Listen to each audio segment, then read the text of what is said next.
বলছে এটা আবার কি, দেখা চাকরি করবে মানে? আমি স্বপ্নে দেখতেছিলাম কিয়ামত হয়ে গেছে, আমি পুলসিরাতের পাশে যে দাঁড়ায় আছি, পুলসিরাত চুলের মতো চিকন, তলোয়ারের মতো ধার।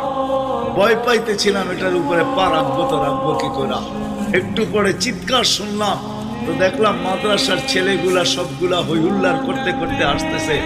ওরা পুলসিরাতের পা দিতে দেরি, এটা সুপার হাইওয়ে হয়ে যেতে দেরি হয় নাই। সবগুলা উঠা পার হইতেছে, একটা পিছন থেকে আমাকে দেখা ফেলছে আর চিৎকার দিয়া বলছে, ওই তোরা যাস কই, আমগো গরুটা তো দাঁড়ায় আছে, ওরে নিয়ে যাবি না? বলে সবগুলা পিছে ফিরে আসছে আর আমাকে উঠায়া কেউ হাতে কেউ পায়ে ধরা সব কাঁধে করে নিয়ে পার করা দিছে। ঘুমের থেকে জায়গা গেছি, এই জন্য চোখে দেখা আমি এখন চাকরি করব।